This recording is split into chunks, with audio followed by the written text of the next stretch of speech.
Good morning. Welcome to the Wednesday Wisdom Call. Today is September 26th. My name is Marty Forrest. My website is Hello Extraordinary Life.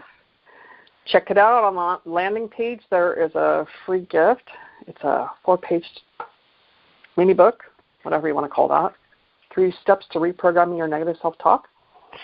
That puts you on my email list, so you get these emails every week and not relying on Facebook to find out what's happening.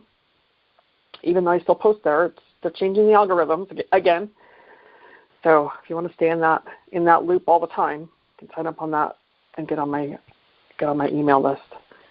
I am beginning a 6-week course, October 13th. It's a 6-week journey into loving yourself from the inside out, and ultimately where we go is starting to develop the relationship with that inner child and healing those really deep wounds that we carry with us and often behave out of because we don't know that we're doing it a lot of the times. That's a 6-week course, Saturday mornings, 8 o'clock, 8 to 9 for 6 weeks, beginning October 13th through, I can't remember, November. It's the week before Thanksgiving. There'll be 6 actual consecutive weeks, which rarely happens, so I'm excited about that. I am also available for one-on-one coaching. So if you know that you're ready to move deeper into what's going on in your world and you want to make some different, more effective ways of being in your world, we can go there too. Today I am speaking to negotiating your relationship skills, and specifically I'm talking about how we communicate with our partner. Could be a boss. It could be anybody in your world. So I know the people that have joined me today are massage therapists. So some of the simple things that I often work with clients is they'll say, "Ow, that hurts. Are you telling me it's information, or are you telling me that's too much pressure?" Like there's a clarity piece in there. Just for some, that means it's too much. For others, they're just telling me information, that's a sore spot. So, some simple ways of clearly communicating with people. And people just assume. I assume, you assume, my client assumes that I know. And we assume that they know. And the fact of the matter is, we don't. If we're not on the same page or operating from the same perspective, we don't always know. Therefore, lots of miscommunication happens. Somebody will say something or I'll say something and I have no idea what you're going through. You have no idea what they're going through. And we say something and they're off the hook about it.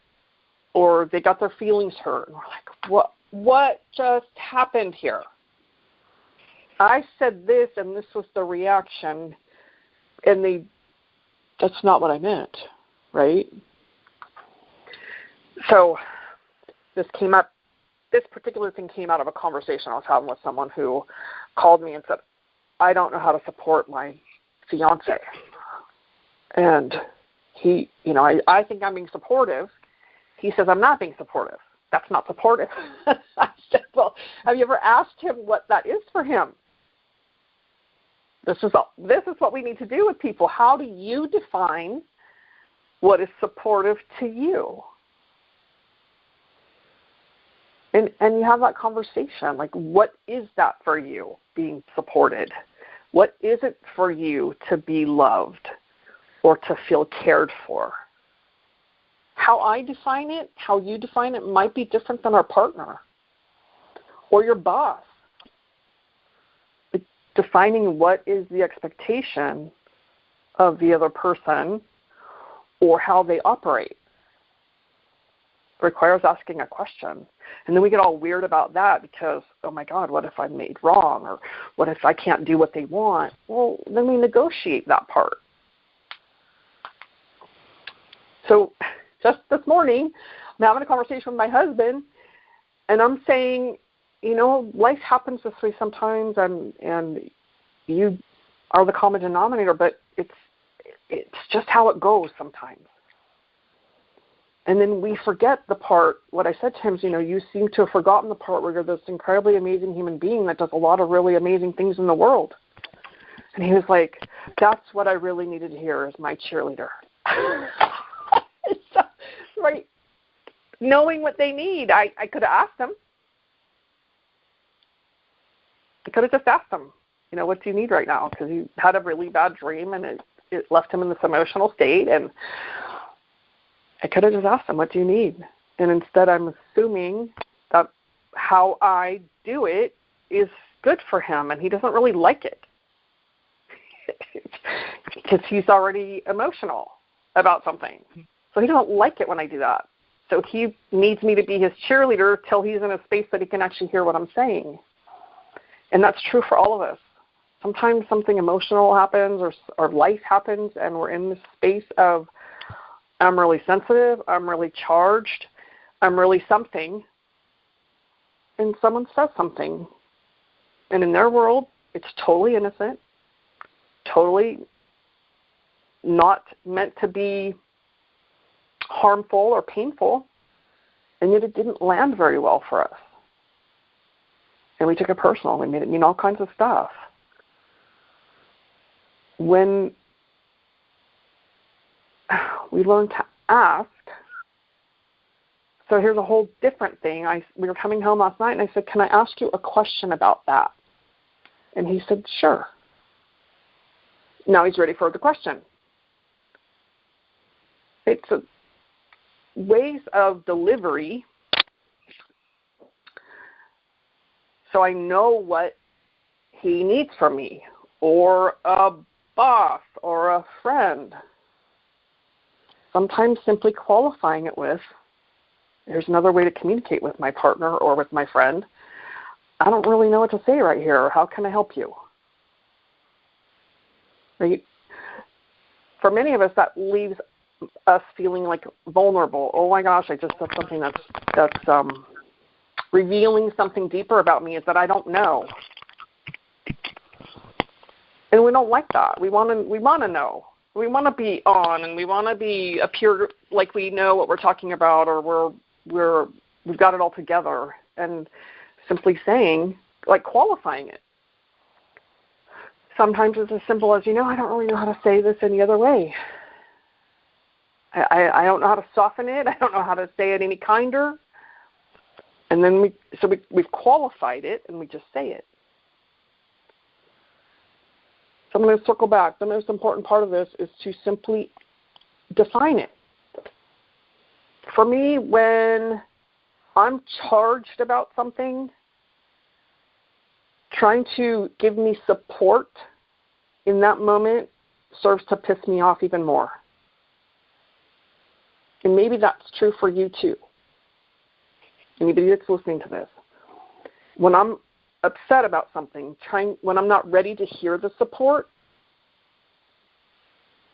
it may be accurate and true, but if I'm emotionally charged about something, I'm not going to receive it well. So if somebody could ask me, what do you need right now? You know what? I just need to vent. And then when I'm done venting, then I can be supported. Do you see how different that is than just assuming that I'm ready to receive support? I had a friend did that once. I called her. I was venting about something. She tried to support me. I said, I don't really effing care about that right now. I just need to vent. And she was like, oh, all right, go ahead. Now, I could have said that in the beginning on the front side, but if we don't really know how to communicate that very well, we just start blowing our own top to someone and expect them to know. Another effective way to communicate is to say, hey, I just need a vent.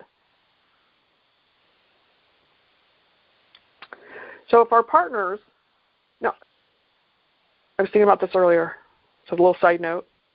I'm talking about people who we are in what we qualify as healthy relationships. If we're with people that are abusive, these things don't work. That's a little side note. They don't work because that becomes ammunition. And no matter what you do, it's never the right thing. But qualifying this, we're talking about this kind of relationship where we're interacting together in a mature adult way. So asking your partner or your friend, I remember when my dad died and I went into that deep hole of grief, and nobody was home, and I just that place of grieving the loss, and I had people didn't know how to support me, or didn't know what I needed. I didn't know what I needed, and they would say things or do things, and it would I would get angry because that's my default emotion, or I would just kind of shut down even more because it didn't help me. And I could say, so I would say, I don't really know what I need. And they'd say, okay. And they'd just be with me. And then sometimes people think they know what we need, and then they say things trying to help us move forward, and it doesn't work. Grief is a whole nother animal. So when we're talking about supporting, let's go back to our partner, supporting our partner, or supporting, like your mom, Lisa, like, what does that look like for them? And asking them. And it may be in the moment when something happens in life. What do you need? How can I help you? What would best serve you? Some of those kind of questions, instead of assuming that how I would want to be supported in that moment is what they want to be how they want to be supported.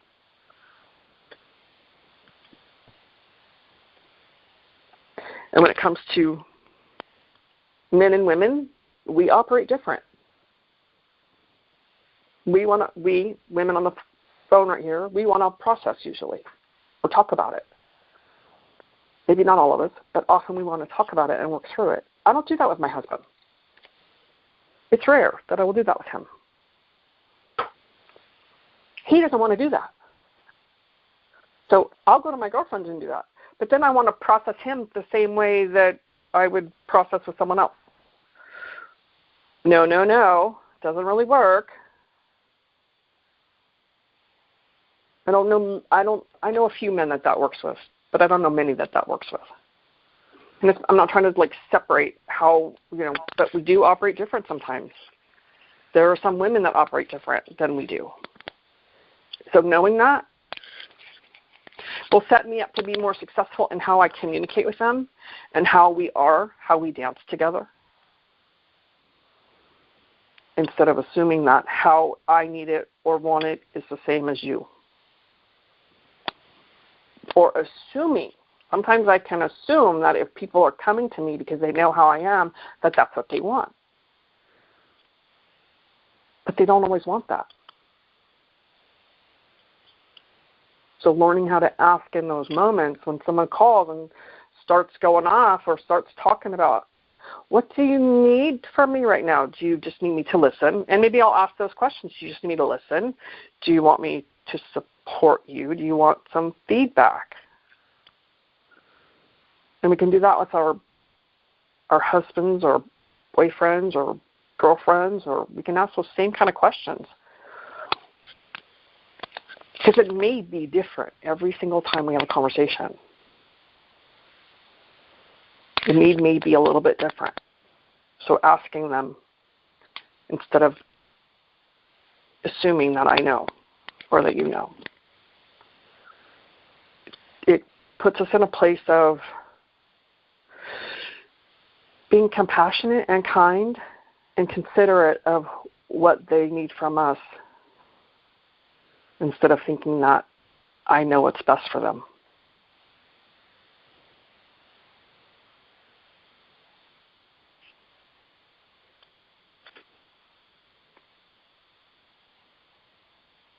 I was checking my brain. I think I'm done. I'm done there. That was a lot in a short time.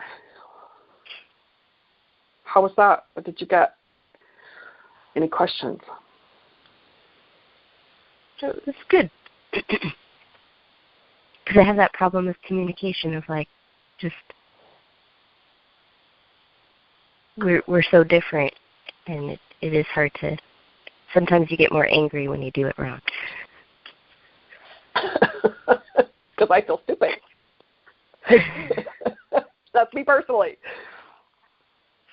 I feel something, right, when I feel like I didn't do that right for you. Yeah, then you feel worse. Yeah. Yeah. Sometimes we just don't know.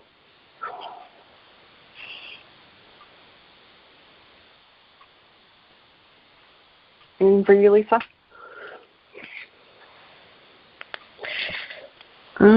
It kind of brings back the other thing that me and you have dealt with other people, like not knowing what they need from us, but also not knowing where they're coming from. Because, like text messages, you don't know what voice they're texting in. It's what you're going through when you read it.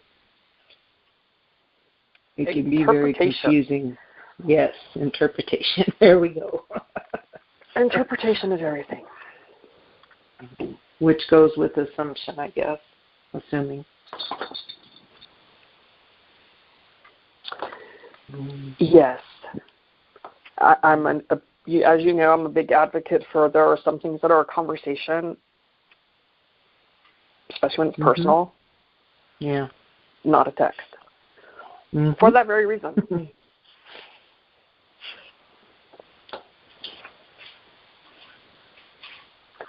Any insight?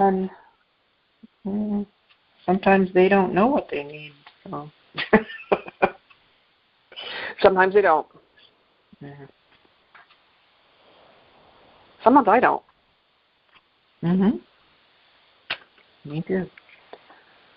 Yeah, sometimes I don't even know what I need.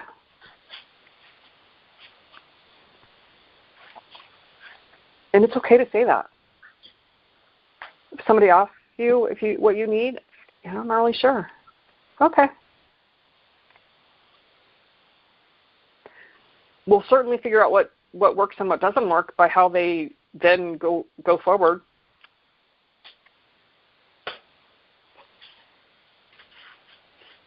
I find if someone says, I don't know, okay, could I ask you some questions or should I just be quiet?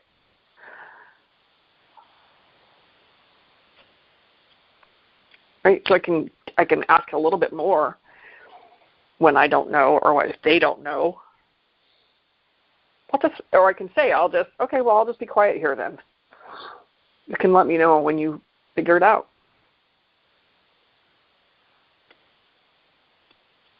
How's that? Good. Yeah, that's good. Yeah, otherwise we're left trying to figure out when they don't know either. So let me guess and try to, do something else different or ask more questions or, and that doesn't always work either. So sometimes it's okay, well, I'll just be quiet here. Or I'm going to go over here and do this thing. Sometimes it's just about leaving them be.